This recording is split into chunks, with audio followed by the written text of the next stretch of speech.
عزیزان گرامی، مسلسل چند ہفتوں سے اسی آیت کے ذیل میں گفتگو ہو رہی ہے کہ جس میں خداوند عالم کلام مجید میں ارشاد فرما رہا ہے کہ ان الدین عند اللہ الاسلام، کہ خدا کے نزدیک دین صرف دین اسلام ہے۔ خداوند عالم کا پسندیدہ دین صرف اور صرف دین اسلام ہے۔ وہ اس لیے کہ جو دین اسلام ہے اس میں ایسے احکامات ہیں، ایسے قوانین ہیں جو خود خداوند عالم نے معین کیے ہیں، اور یہ انسانوں کی فلاح اور بہبودیت کے لیے ہے۔ جو قوانین خداوند عالم نے قرآن مجید میں بیان کر دیے، اس لیے کہ وہ خالق کائنات ہے، مخلوقات کو پیدا کرنے والا ہے، اور جو مخلوقات کو پیدا کرنے والا ہے وہ اس کا بھلا اور برا بخوبی جانتا ہے۔ اس لیے جو قوانین اس نے معین کر دیے ہیں وہی سب سے بہتر اور سب سے افضل ہے، اس لیے کہ وہ خالق کائنات ہے۔ وہ جانتا ہے ہماری اچھائی کس چیز میں ہے، ہمارے لیے کیا چیز بری ہے، وہ خداوند عالم جانتا ہے، اور جس چیز کو اس نے ہمارے لیے اچھا کیا اسے واجب قرار دیا، مستحب قرار دیا، اور جس چیز کو ناپسند کیا، جس چیز کے لیے جو چیز انسان کے لیے بری تھی اسے کبھی حرام قرار دیا، کبھی مکروہ قرار دیا، تو وہ ہے خالق کائنات۔ اور اس احکام اسلام کو قرآن مجید میں بیان کیا، اور انسان کی حیات کا مقصد بھی بیان کر دیا کہ انسان کی حیات کا مقصد کیا ہے، کہ جو انسان دین اسلام کے ذریعے سے اپنی زندگی گزار رہا ہے، دین اسلام کے سائے میں اپنی زندگی بسر کر رہا ہے، اس کا مقصد حیات کیا ہے۔ تو خداوند عالم اسی قرآن مجید میں بیان کرتا ہے کہ وما خلقت الجن والانس الا لیعبدون، کہ ہم نے انسانوں اور جنوں کو خلق نہیں کیا لیکن صرف عبادت کے لیے۔ تو یہاں خداوند عالم حیات انسانی کا مقصد بیان کر رہا ہے کہ انسان کی حیات کا مقصد ہے کیا۔ ہم نے جو انسان کو اس دنیا میں بھیجا ہے تو اس دنیا میں جا کر انسان کو کرنا کیا ہے۔ تو اس کے لیے صرف انسان کو تنہا نہیں بھیج دیا، بلکہ انسان سے پہلے انسانوں کی رہبری کرنے کے لیے، انسانوں کی ہدایت کرنے کے لیے خداوند عالم نے خود ہادی اور رہبر بھیجے، جنہوں نے اپنی زندگی کے ذریعے سے لوگوں کی ہدایت فرمائی ہے، یعنی انہوں نے اپنی زندگی گزاری۔ اب ان کی زندگی ہمارے لیے نمونہ عمل بنی ہے کہ نبیوں نے جس طریقے سے زندگی گزاری ہے، معصومین نے جس طریقے سے زندگی گزاری ہے، اسی طریقے سے ہمیں بھی زندگی گزارنی ہے۔ یہ نمونہ عمل ہے، یعنی یہ بتا رہے ہیں وما خلقت الجن والانس لیعبدون، کس طرح سے ممکن ہے کہ جو انسانوں اور جنوں کو خداوند عالم نے عبادت کے لیے پیدا کیا ہے تو کس طریقے سے انسان عبادت گزار بن سکتا ہے، کس طریقے سے انسان اپنی پوری زندگی عبادت میں گزار سکتا ہے۔ تو کس طریقے سے گزارے گا؟ جس طریقے سے ائمہ اطہار نے، معصومین علیہ السلام نے اپنی زندگی کو گزارا ہے، ان کی تمام زندگی عبادت شمار ہوتی ہے۔ تو ہمیں ان کی زندگی کو دیکھتے جانا ہے، ان کی سیرت کو دیکھتے جانا ہے، اور ان کی سیرت پر عمل کرتے چلے جانا ہے۔ جیسے جیسے ہم ان کی سیرت پر عمل کرتے چلے جائیں گے ہماری زندگی بھی عبادت میں گزرتی چلی جائے گی۔ صلوات پڑھیں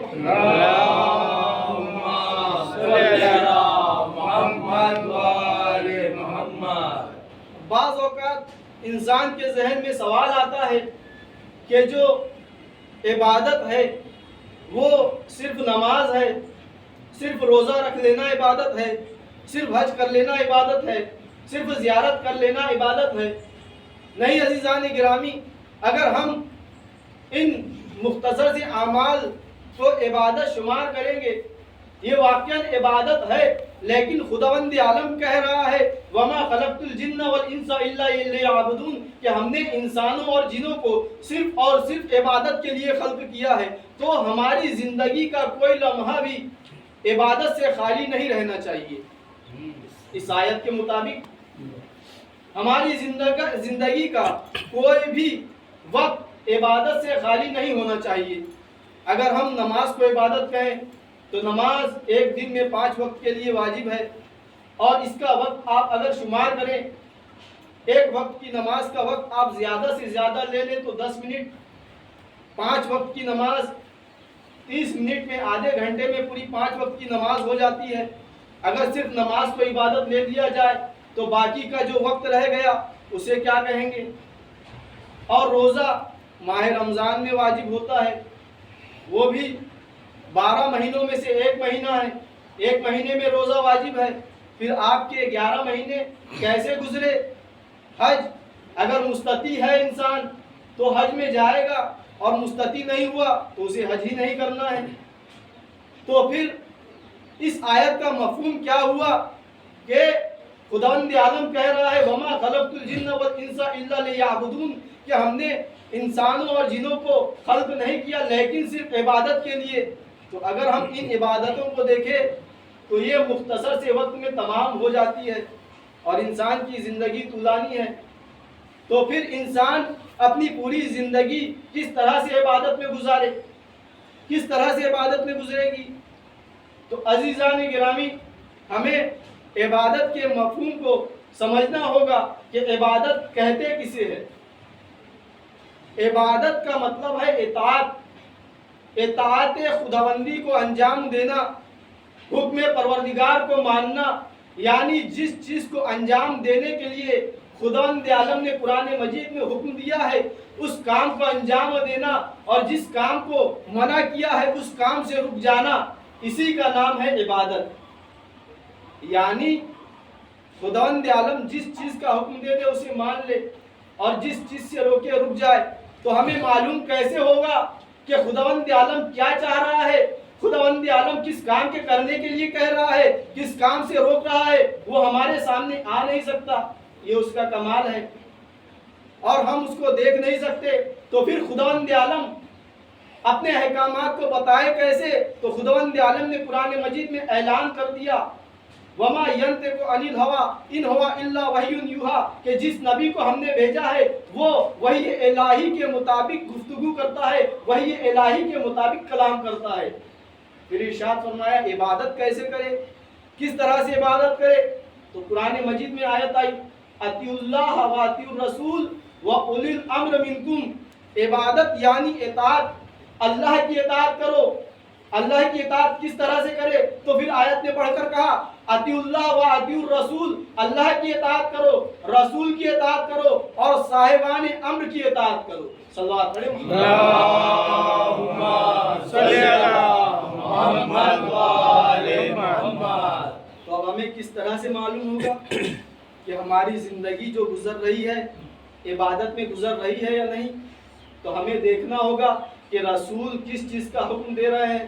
وما اتاکم الرسول فخذوہ وما نہاکم عنہ فانتہوا کہ رسول جس چیز کا حکم دے اسے کرو، اسے انجام دو، اور جس چیز سے روکے اسے رک جاؤ. یعنی رسول کا حکم دینا خداوند عالم کا حکم دینا ہے، رسول کا روکنا کسی کام سے خداوند عالم کا روک دینا ہے. تو معلوم ہوا اگر ہم سیرت نبی پر عمل کرتے ہیں تو ہماری پوری زندگی عبادت میں گزاری جائے گی. صلوات پڑھیں اللہم صلی علی محمد وآل محمد. اب ہمیں دیکھنا ہے کہ رسول اللہ نے کس طرح سے زندگی گزاری ہے. تو ہم جب پیغمبر کی زندگی دیکھتے ہیں تو یہ ملاحظہ کرتے ہیں تاریخوں میں، کتابوں میں، کہ پیغمبر اکرم نے صرف نماز میں زندگی نہیں گزاری، صرف پوری زندگی روزے میں زندگی نہیں گزاری، اور حج بھی دیکھیں تو پیغمبر کی پوری حیات میں 63 سال کی جو حیات ہے، حیات طیبہ ہے، اس میں پیغمبر اکرم نے خود ایک حج انجام دیا ہے جسے ہم حجۃ الوداع کے نام سے جانتے ہیں. تو ایسے اگر ہم پیغمبر اکرم کی زندگی میں دیکھیں تو یہ جو ہم عبادتیں جنہیں کہتے ہیں یہ بھی ویسی ہی نظر آ رہی ہے جیسی ہماری زندگی میں۔ تو پیغمبر کی ہمیں سیرت دیکھنا ہوگا، کس طریقے سے پیغمبر نے اپنی زندگی گزاری ہے۔ تو جب ہم نے دیکھا تو پیغمبر اکرم کاروبار کرتے ہوئے بھی نظر آئے، معاشرے میں اپنی زندگی گزارتے ہوئے نظر آئے، لوگوں کے ساتھ نیک سلوک کرتے ہوئے نظر آئے، لوگوں کے ساتھ نیکی کرتے ہوئے نظر آئے، لوگوں کو برائی سے روکتے ہوئے نظر آئے۔ تو معلوم ہوا ہم جسے صرف عبادت سمجھتے ہیں، صرف نماز کو، صرف روزے کو، صرف حج کو، بلکہ صرف یہی عبادت نہیں بلکہ ہر وہ کام عبادت ہے جو حکم پروردگار کے مطابق انجام دیا جائے۔ یعنی اب اگر انسان تجارت کر رہا ہے، حکم پروردگار کے مطابق تجارت کر رہا ہے تو اس کا تجارت کرنا بھی عبادت ہے۔ اگر وہ سفر کر رہا ہے، حکم پروردگار کے مطابق ہے تو اس کا سفر بھی عبادت ہے۔ تو معلوم ہوا عبادت یعنی اطاعت خداوندی، ہمیں اپنی زندگی کو اطاعت خداوندی کے مطابق، سیرت نبوی کے مطابق گزارنا ہے، اور اسی کا نام عبادت ہے۔ صلوات پڑھیں۔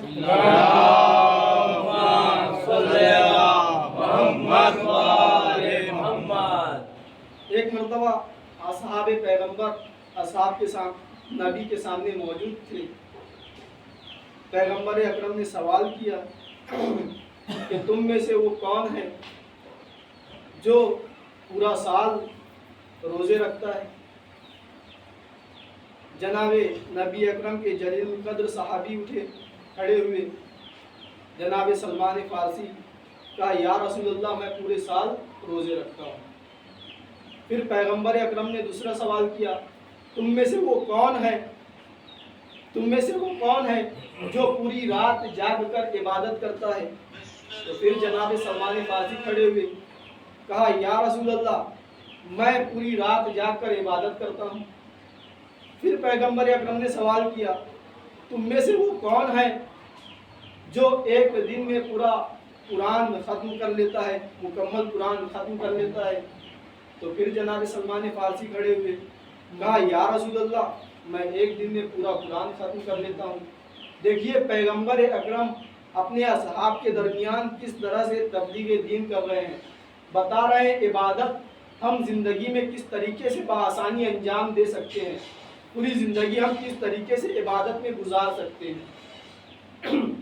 اب جب جناب سلمان فارسی نے تینوں دعوے کیے کہ میں وہ ہوں جو پوری رات جاگ کر عبادت کرتا ہوں، پورے سال روزے رہتا ہوں اور ایک دن میں مکمل قرآن ختم کر لیتا ہوں، تو اب ایک اور صحابی تھے جو اشکال کیا کرتے تھے۔ اب انہوں نے سوال کیا یا رسول اللہ یہ جو سلمان فارسی دعویٰ کر رہے ہیں، یہ جو کہہ رہے ہیں کہ پوری رات جاگ کر عبادت کرتا ہوں، تو ہم نے کئی مرتبہ دیکھا ہے کہ یہ پوری رات سوئے رہتے ہیں، جاگتے ہی نہیں، اور یہ جو کہہ رہے ہیں کہ میں پورے سال روزے رکھتا ہوں، ہم نے کئی مرتبہ انہیں دن میں کھاتے پیتے دیکھا ہے، اور جو یہ کہہ رہے ہیں میں ایک دن میں پورا مکمل قرآن پڑھ لیتا ہوں، تو ہم نے دیکھا ہے یہ رہتے ہیں لیکن قرآن نہیں پڑھتے ہوتے ہیں، تو یہ کیسے ممکن ہے کہ ایک دن میں پورا قرآن ختم کر لیں؟ تو اب جناب پیغمبر اکرم جواب دیتے ہیں کہ سلمان کی مثال لقمان حکیم سی ہے۔ جناب لقمان جو حکیم گزرے ہیں ان کی باتیں حکمت آمیز ہوا کرتی تھی، تو کہا کہ سلمان مثل لقمان حکیم کے ہے، تم ان سے ہی جواب طلب کرو، وہ جواب دیں گے۔ اب جناب سلمان فارسی سے پوچھا جاتا ہے کہ آپ نے جو دعویٰ کیا ہے کہ آپ پوری رات جاگ کر عبادت کرتے ہیں، یہ کس طرح سے ممکن ہے؟ تو جناب سلمان فارسی جواب دیتے ہیں کہ میں پیغمبر اکرم سے سن چکا ہوں، پیغمبر اکرم ارشاد فرماتے ہیں جو رات کو وضو کر کے سوتا ہے، دیکھیے عبادت کا طریقہ بتا رہے ہیں، ہم سوئے تو ہماری سونا کس طرح سے عبادت شمار ہو، تو پیغمبر اکرم نے بتایا کہ جو سوئے اور وضو کر کے سوئے وہ ایسے ہی ہے کہ اس نے پوری رات جاگ کر عبادت کی ہو، یعنی وہ سو تو رہا ہے لیکن اس کا شمار عبادت میں ہو رہا ہے، خداوند عالم اس کا ثواب ایسے لکھتا ہے کہ جیسے اس نے پوری رات جاگ کر عبادت کی ہو۔ صلوات پڑھیں۔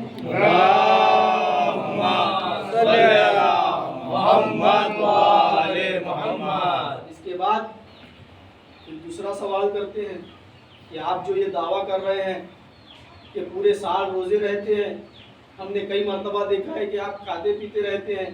تو پھر جناب سلمان فارسی جواب دیتے ہیں کہ دیکھو پیغمبر اکرم نے ارشاد فرمایا جو ہر ماہ اول ماہ، اوسط ماہ اور آخر ماہ روزہ رکھ لے، یعنی ایک مہینے میں 3 روزے، پہلی تاریخ کو، وسط کی تاریخ کو اور آخری تاریخ کو، تو گویا وہ ایسے ہی ہے کہ اس نے پورا مہینہ روزے رکھا ہو۔ اور قرآن مجید میں خداوند عالم ارشاد فرماتا ہے من جاء بالحسنۃ فلہ عشر امثالھا، کہ جس نے ایک نیکی کی اسے ایک نیکی کے عوض 10 نیکی کا ثواب ملتا ہے، یعنی ایک روزے کے عوض 10 روزے کا، 3 روزے کے عوض 30 روزے کا ثواب انہیں مل جاتا ہے۔ تو یعنی ایک مہینے میں جو 3 روزے رکھتے ہیں وہ پورے مہینے روزے رکھنے کا ثواب مل جاتا ہے۔ تو جناب سلمان فارسی کہتے ہیں اس طریقے سے میں پورے سال روزے رہتا ہوں۔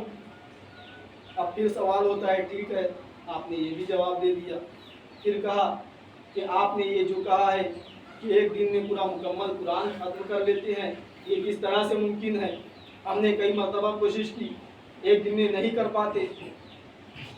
تو جناب سلمان فارسی جواب دیتے ہیں کہ میں پیغمبر اکرم سے سن چکا ہوں کہ پیغمبر اکرم مولائے کائنات سے ارشاد فرما رہے تھے کہ اے علی تمہاری مثال میری امت میں ایسے ہی ہے جیسے سورہ توحید کی قرآن مجید میں، سورہ توحید یعنی قل هو اللہ احد والی سورہ، تو پیغمبر اکرم مولائے کائنات سے کہہ رہے ہیں کہ تمہاری مثال ایسی ہی ہے میری امت میں ایسی ہے جیسے قرآن مجید میں سورہ توحید کی، یعنی کیا مطلب؟ یعنی جو سورہ توحید کو ایک مرتبہ پڑھے اسے 1/3 قرآن ختم کرنے کا ثواب ملتا ہے، جو 2 مرتبہ پڑھے اسے 2/3 قرآن ختم کرنے کا ثواب ملتا ہے، اور جو 3 مرتبہ پڑھے اسے کل قرآن پڑھنے کا ثواب ملتا ہے۔ اے علی تمہاری مثال بھی ایسے ہی ہے، جو تمہارا زبان سے اقرار کرے اس کا 1/3 ایمان کامل، جو زبان سے بھی اقرار کرے دل سے بھی اقرار کرے اس کا 2/3 ایمان کامل ہے، اور جو زبان سے بھی اقرار کرے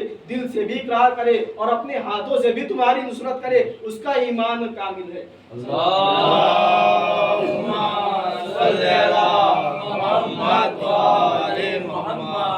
تو یہاں پیغمبر اکرم نے بتا دیا کہ ہمیں کس طرح سے اپنی پوری زندگی کو عبادت میں گزارنا ہے۔ جہاں قرآن کی تعلیمات ہے وہیں عظمت اہل بیت بھی ہے، یعنی جس طرح سے قرآن کی تعلیمات ہے ویسے ہی اہل بیت بھی نظر آتے ہیں۔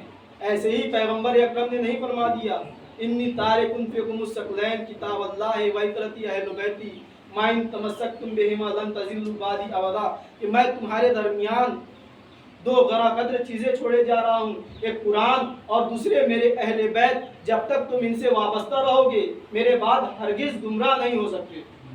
تو عزیزان گرامی یہ اہل بیت اور قرآن ہمیشہ ساتھ رہنے والے ہیں۔ تو ساتھ رہنے کا مطلب کیا جہاں قرآن ہوگی وہاں اہل بیت کی فرد کھڑی ہوئی ہوگی، موجود ہوگی؟ عزیزان گرامی پیغمبر اکرم بتانا یہ چاہتے ہیں کہ اہل بیت وہ ہے کہ اگر انہیں مجسم کر دیا جائے تو قرآن نظر آئے گا۔ اہل بیت قرآن وہ ہے اگر اسے مجسم کر دیا جائے تو اہل بیت نظر آئیں گے، اور انہیں لکھ دیا جائے تو قرآن نظر آئے گا۔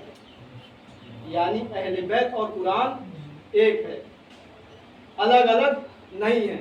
تو ہمیں جو عبادت کرنی ہے دونوں کو ساتھ لے کر عبادت انجام دینی ہے۔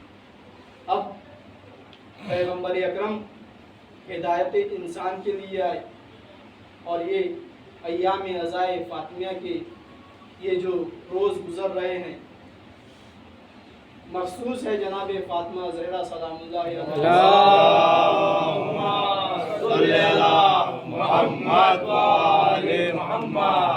جن کے بارے میں پیغمبر اکرم نے ارشاد فرمایا فاطمہ تو بضعۃ منی، فاطمہ میرا ٹکڑا۔ تو واقعاً عزیزان گرامی اگر جناب سیدہ نہ ہوتی تو ایک تبلیغ کا گوشہ خالی رہ جاتا۔ پیغمبر اکرم نمونہ عمل ہے تمام لوگوں کے لیے، لیکن عورتوں کا ضرور اشکال ہو جاتا کہ پیغمبر اکرم مرد تھے، انہیں عورتوں کی تکلیف کا کیا پتہ، عورتیں شکایت ضرور کرتی، لیکن جناب فاطمہ زہرا سلام اللہ علیہا کی سیرت نے یہ بتا دیا کہ عورتوں کو بھی کس طریقے سے عبادت انجام دینی ہے، اس لیے کہ قرآن کی آیت مطلقاً سب کے لیے ہے، انسانوں کے لیے بھی ہے، جناتوں کے لیے بھی ہے، مردوں کے لیے بھی ہے، عورتوں کے لیے بھی ہے۔ تو اگر جناب سیدہ نہ ہوتی تو عورتوں کے شکایت کا راستہ کھلا رہتا، عورتیں شکایت کرتی، لیکن جناب سیدہ کی سیرت نے بتا دیا کہ عورتوں کو کس طرح سے عبادت کرنی ہے۔ پیغمبر اکرم جناب سیدہ کو اپنا ٹکڑا کہہ رہے ہیں، کس کا ٹکڑا؟ رسالت کا ٹکڑا، یعنی فاطمہ زہرا صرف محمد مصطفیٰ صلی اللہ علیہ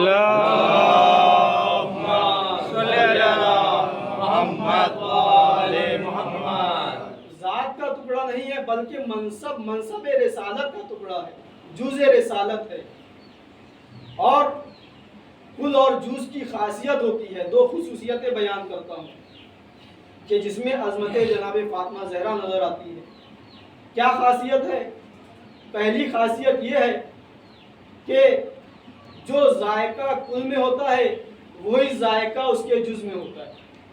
مثلاً آپ ایک روٹی لے لیں اور روٹی کا ایک ٹکڑا آپ لیں، ٹکڑا کر لیں، ٹکڑا لیں اس کا، تو جو ذائقہ اس کے کل میں ہوگا وہی ذائقہ اس کے جز میں بھی ہوگا۔ تو یہ پہلی خصوصیت۔ تو معلوم ہوا جو صفات نبی اکرم میں موجود تھی ویسی ہی صفات جناب سیدہ میں موجود تھی۔ یہ ہادی اور رہبر بن کے آئے تھے تو یہ بھی ہماری ہدایت کے لیے آئے۔ اور دوسری خصوصیت کیا ہے کل اور جز کی؟ دوسری خصوصیت یہ ہے کہ اگر کل میں سے جز کو الگ کر لیا جائے تو کل میں نقص پیدا ہو جاتا ہے، یعنی کل میں کمی واقع ہو جاتی ہے۔ مثلاً آپ کے پاس 100 روپیے ہو اور آپ 100 روپیے میں سے 1 روپیہ نکال لیں، آپ نے زیادہ نہیں نکالا، صرف 1 نکالا، تو کیا آپ اس کو 100 کہہ سکتے ہیں؟ نہیں کہہ سکتے، اس لیے کہ اس میں نقص پیدا ہو گیا، اس میں کمی واقع ہو گئی۔ تو جیسے ہی جز الگ ہوا کل میں کمی واقع ہو جاتی ہے، کل مکمل نہیں کہلاتا۔ تو عزیزان گرامی، یہاں پیغمبر اکرم بتا رہے ہیں فاطمہ رسالت کا ٹکڑا ہے، اگر فاطمہ کو رسالت سے الگ کر دو گے تو فاطمہ رسالت مکمل نہیں ہو پائے گی۔ صلوات پڑھیں محمد۔ یہ ہے عظمت جناب سیدہ کہ رسالت جو مکمل ہوئی ہے جناب سیدہ کے ذریعے سے۔ بس عزیزان گرامی، جناب سیدہ وہ شخصیت ہے کہ اگر یہ نہ ہوتی تو کائنات خلق نہ ہوتی۔ لولا کا لما خلقت الافلاق، خداوند عالم ارشاد فرماتا ہے لولا کا لما خلقت الافلاق، اے نبی تم نہ ہوتے تو میں کائنات کو خلق نہ کرتا۔ پھر کہتا ہے لولا علی لا خلقتک، اگر علی نہ ہوتے تو تمہیں خلق نہ کرتا۔ پھر فرماتا ہے لولا فاطمہ لما خلقتکما، کہ اگر فاطمہ نہ ہوتی تو میں آپ دونوں کو خلق نہ کرتا۔ تو جناب سیدہ ضرورت کائنات ہے، کائنات کے خلق کرنے کی ضرورت ہے۔ وصلی علی محمد و آلہ الطیبین